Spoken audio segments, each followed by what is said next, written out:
জয় যিশু প্রিয়রা, আসুন আজকে এই সুন্দর দিনে ঈশ্বরের শাস্ত্র থেকে আমরা পাঠ করে দেখি। ইয়োব 22 অধ্যায় 21 এবং 22 পদে এরূপ লেখা আছে, এখন ঈশ্বরের সাথে একমত হও এবং তাহার সঙ্গে শান্তিতে থাকো, এইভাবেই মঙ্গল তোমার কাছে আসবে।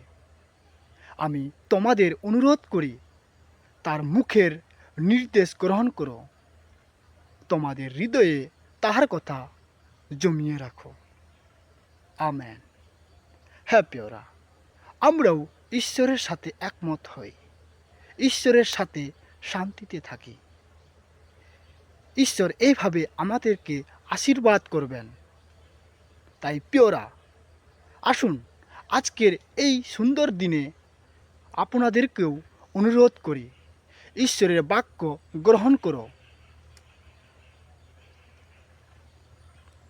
তাহার বাক্য তোমাদের অন্তরে রাখো, তাহলে সে ঈশ্বর আশীর্বাদ করবেন, তাহলে সে ঈশ্বর তোমার কথা রাখবেন। তাই আসুন প্রিয়রা, যে ঈশ্বর আমাদেরকে আশীর্বাদ করবেন, যে ঈশ্বর আমাদের কথা শুনবেন, সে ঈশ্বরকে অনুসরণ করি। এই ঈশ্বরের বাক্যের দ্বারাই ঈশ্বর প্রত্যেককে আশীর্বাদ করুক। সকলকে জয় যিশু।